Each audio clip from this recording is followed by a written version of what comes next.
Germany didn't start the First World War. They're the reason it became a world war, but they didn't cause it. Today we're going to talk about the countries that did. I'm not going to recap how the war began. You've heard it before, and it isn't that important for now. Instead, we need to discuss the significance of Austria-Hungary in the Jewish world, and what its unique political character represented to the various Jewish political movements of the time. At first glance, Germany and Austria-Hungary were very similar. They were both semi-constitutional monarchies in Central Europe, led by emperors who at least nominally spoke a common language. They had comparably large populations, and of course they were allies. But the similarities end there. Germany was a textbook example of a nation-state in the imagination of 19th century Europe, originating as a collection of disparate states united through a series of wars and diplomatic maneuvers under the principle of uniting people under a single language. Of course, Germanness wasn't an either-or proposition, and both the country and the idea of Germany that emerged just happened to most reflect the character of the one state, Prussia, that led the process of unification. Where Germany was defined by its Germanness, Austria-Hungary was defined by its lack of a common culture. In fact, since 1867, the Empire of Austria and the Kingdom of Hungary had been separate countries with their own parliaments and prime ministers.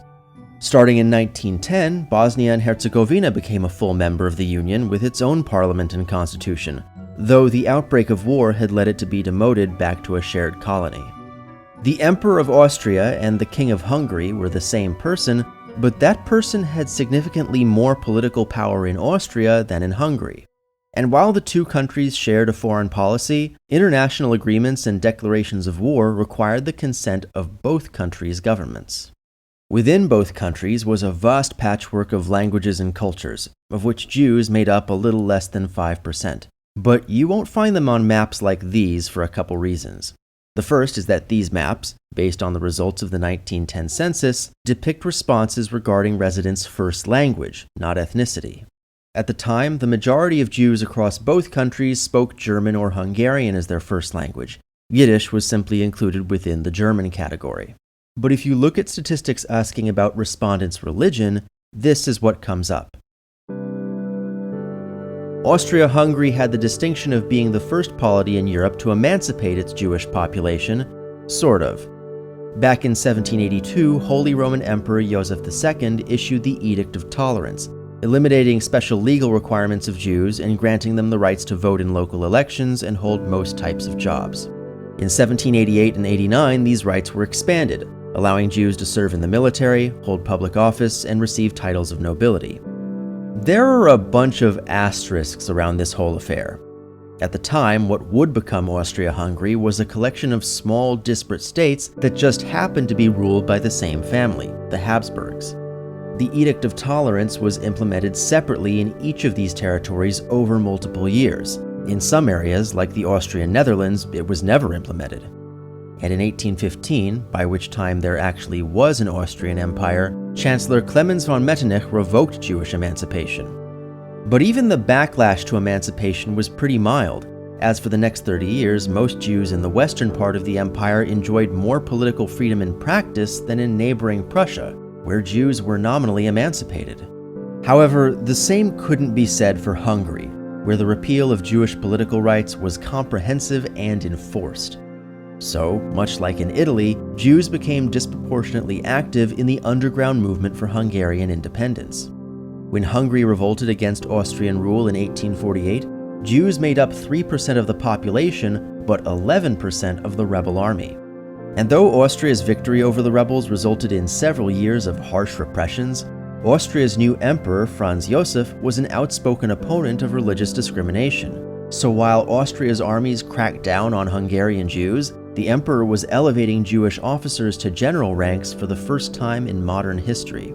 Even many Hungarian Jewish officers were rehabilitated and went on to serve with distinction.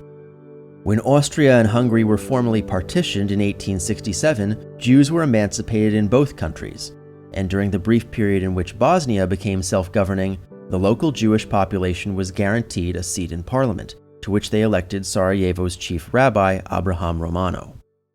Emancipation naturally expanded opportunities for Austro-Hungarian Jews, but the most dramatic change was in the military.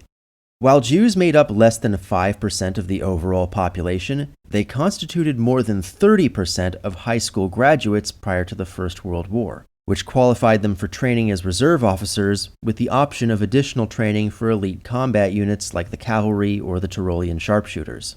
Their educational backgrounds also made them ideal for specialized roles like engineers, artillerymen, medical and academic officers, pilots, and most especially translators, which was indispensable in an empire with 14 officially recognized languages. This isn't to say that there weren't anti-Semitic elements, but it never reached the level that it did in, say, Germany, partly due to the multicultural character of the empire itself, partly due to the emperor's strident support for Jewish equality, and partly due to the uniquely self-enforcing nature of Austria-Hungary's military culture. By which I mean dueling. By the eve of the First World War, Austria-Hungary was pretty much the last major power in which dueling was still an accepted practice, and this actually served as a check on military discrimination. Anti-Semitic officers, being anti-Semites, had a tendency to insult the honor of their Jewish colleagues, who were then obliged to demand satisfaction by challenging the offending party to single combat. As you might expect, anti-Semites sometimes refused challenges from those they didn't consider their equals, for which they were labeled cowards and often demoted, court-martialed, or humiliated into early retirement. It probably didn't hurt that Jewish officers had developed a reputation for exceptional skill with a pistol. This isn't an endorsement of dueling, but it certainly makes a strong case. It should come as no surprise, then, that the Austro-Hungarian armed forces had the second largest Jewish contingent of any military in the First World War. Only Russia surpassed it, and only because it had the world's largest Jewish population and the world's largest army. Indeed, opposition to the Russian Empire was a huge motivator for Jewish men to answer the call. At the war's outbreak, the notion of avenging the infamous Kishinev pogrom was omnipresent in the Jewish press of Vienna and Budapest, as was the call to repay Franz Josef for his support. The invading Russians made no attempt to dispel this feeling, as their incursion into Galicia was followed by a series of sadistic and elaborate atrocities against Jewish civilians, such as rounding up girls in the majority Jewish town of Brody to use for bayonet practice. At the same time, the Austro-Hungarian armed forces went further than any other military to accommodate Jewish personnel, with 133 field rabbis across multiple streams of Judaism offering comprehensive access to prayer services, religious rituals, and kosher provisions throughout the entire war. Only the Jewish Legion could compare.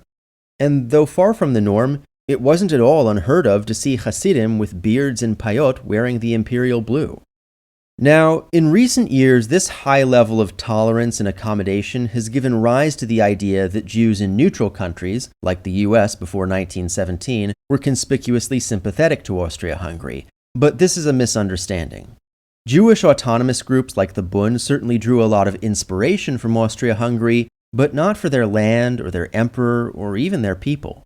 Rather, it was Austria-Hungary's example as a potential alternative to the nation-state. Though far from the powerhouse they'd been a century earlier, Austria-Hungary had survived as a major European power through a century defined by nationalism. What exactly nationalism meant varied from one country to the next, but in all cases there was a concerted effort to cultivate a unified sense of nationhood and culture. Austria was never really able to do that, but that also created a unique opportunity.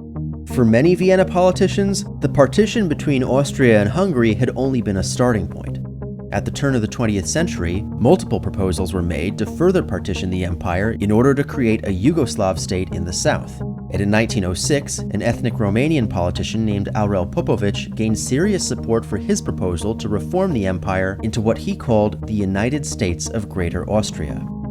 But these proposals paled in comparison to that offered by the relatively new Social Democratic Workers' Party of Austria. Founded in 1889, the so-called Austro-Marxists stood out from other socialist groups due to their embrace of the imperial question. But their vision went way beyond partition, or even federation.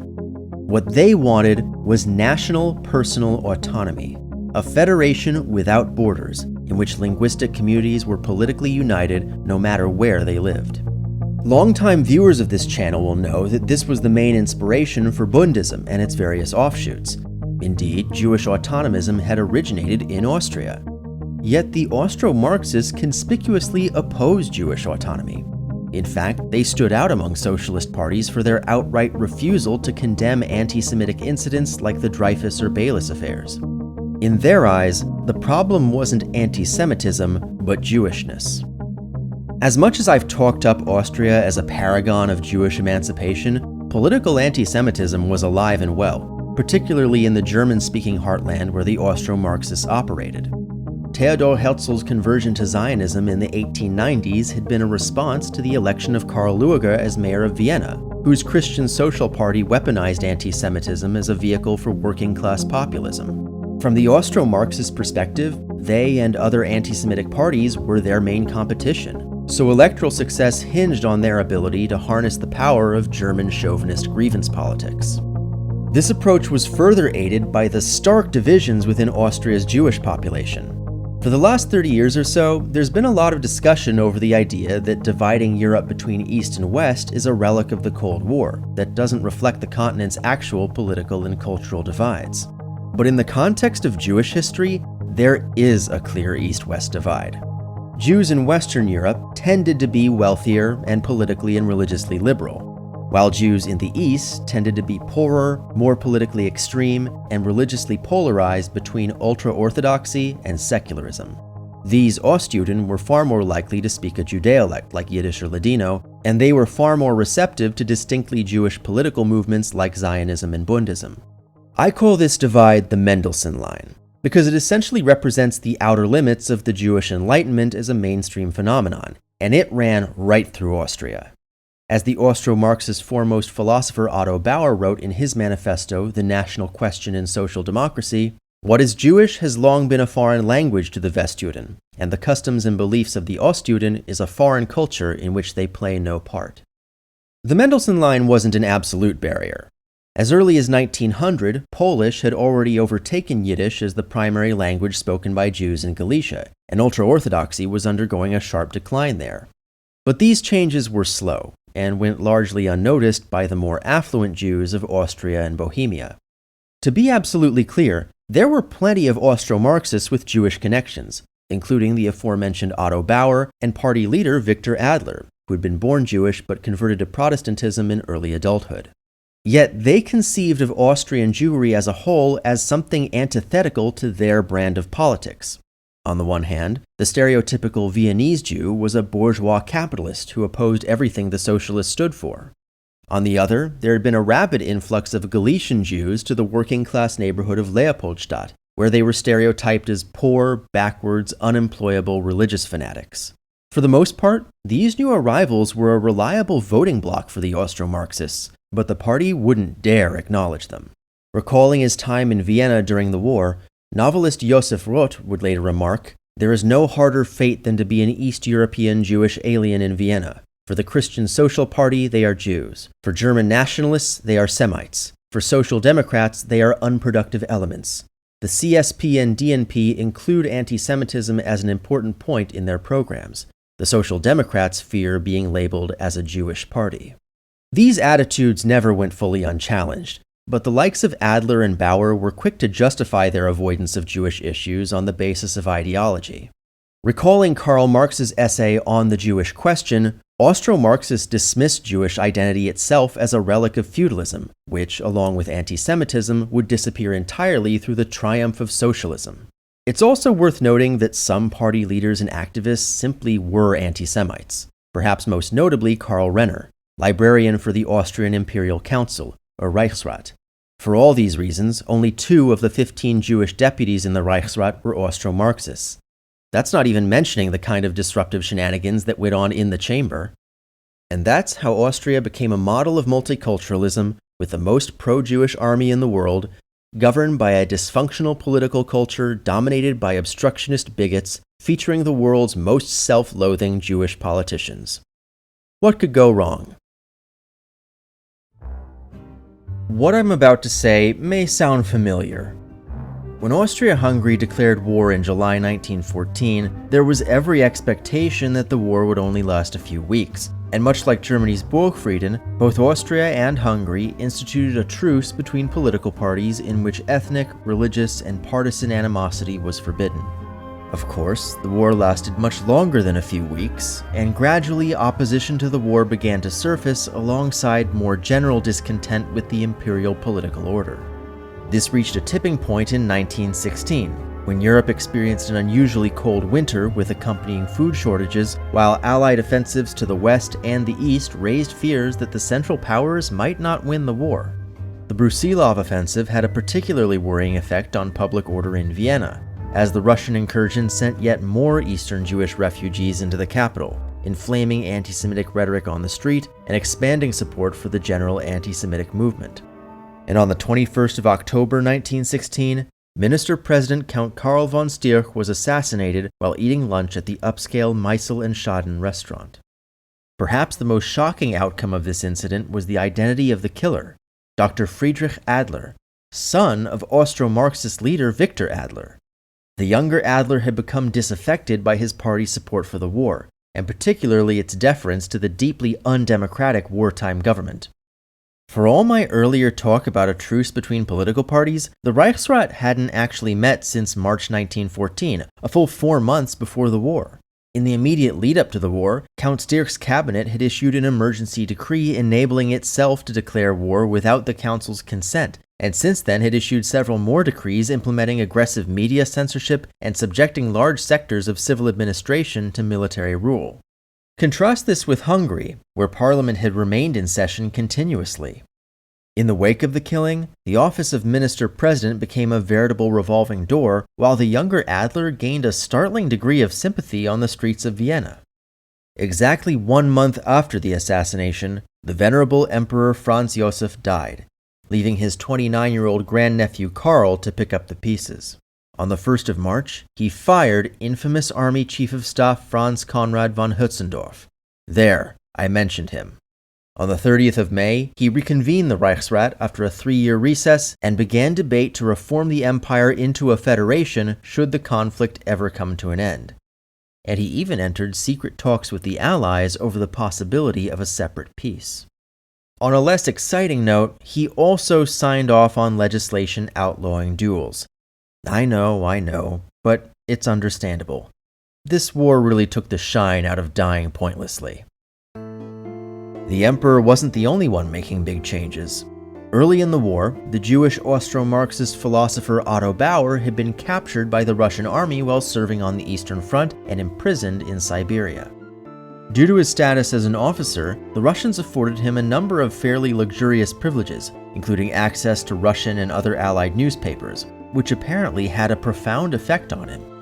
Following Russia's February Revolution, the Austro-Marxists successfully negotiated with the Russian provisional government to have Bauer freed. But instead of returning to Austria, he spent several months in Petrograd, where he became a devotee of Yuli Martov's Mensheviks. The Mensheviks sat roughly in the middle of the Russian socialist spectrum, but by Austrian standards, they were extreme. Upon Bauer's return to Vienna that September, he wrote the Declaration of the Left, a scathing rebuke of virtually every principle of Austro-Marxism as a betrayal of true socialism.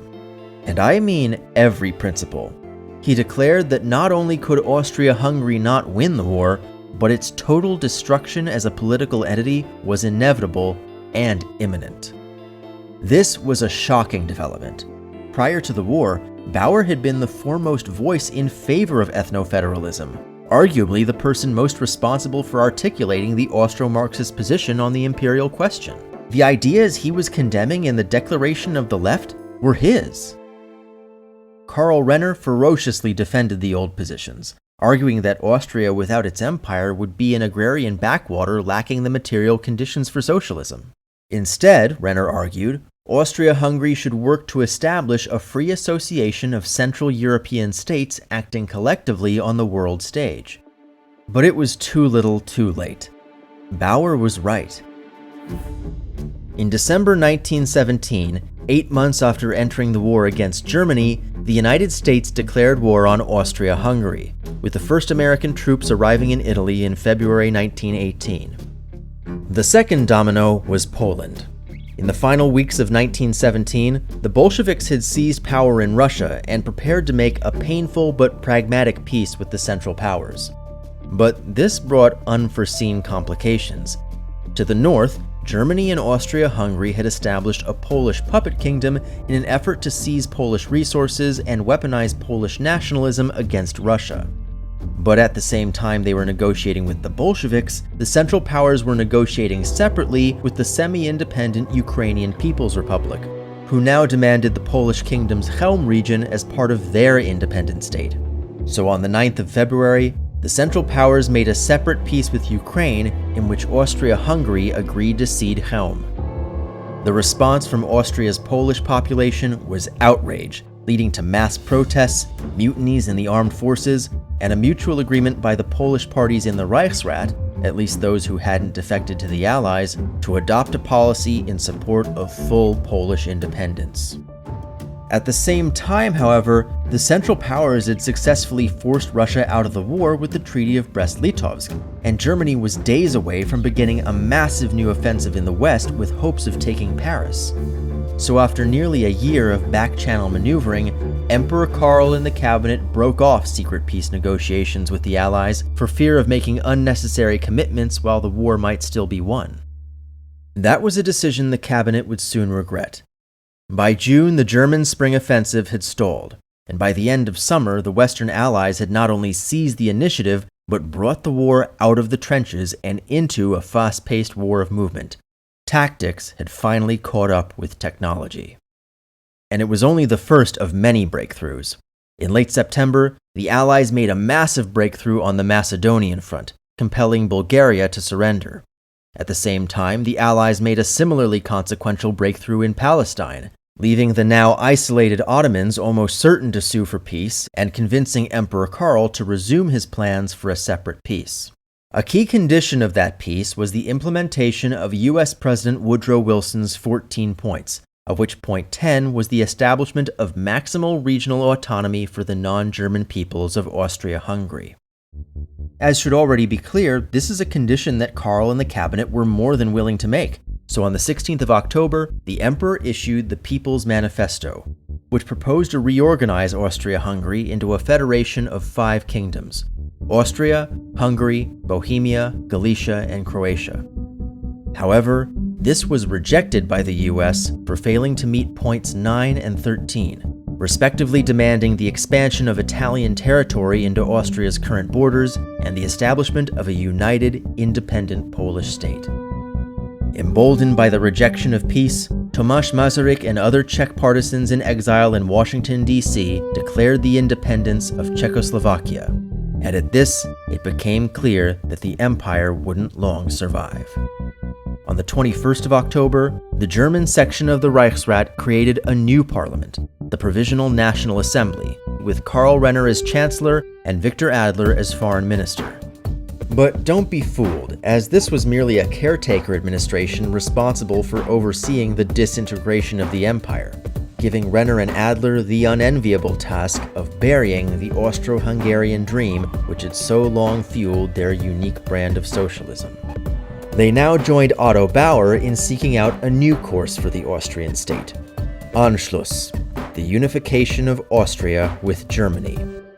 However, it was not a course of action that Adler could see through, as he would very soon die of congestive heart failure. On the 24th, Polish partisans in Galicia declared independence, soon to take advantage of the administrative state of the Polish kingdom which the Central Powers had so carefully crafted. The same day, years of inconclusive incompetence on the Italian front came to an end as Italian, British, French, and American forces began overrunning the Austro-Hungarian army in the Battle of Vittorio Veneto. This would be the final Austrian engagement of the war, and by the 28th, the Allies had crossed into Austria itself. In the final days of October, Yugoslav partisans in Croatia declared independence as the state of Serbs, Croats, and Slovenes, the Ottoman Empire surrendered to the Allies, and revolution broke out in Hungary, which then declared itself to be a fully independent republic. On the 1st of November, the West Ukrainian People's Republic declared its independence in eastern Galicia. And the same day, Emperor Karl pardoned Friedrich Adler for the assassination of Minister-President Count Karl von Stich. What a difference 2 years makes. On the 3rd of November, Austria and Hungary officially signed the Armistice of Villa Giusti. Fighting was scheduled to end at 3 p.m. the following day, but in truth, the guns fell silent almost immediately. The dream was dead. There was no one left to fight for it. With it, too, went the Central Powers. There was only one Central Power now.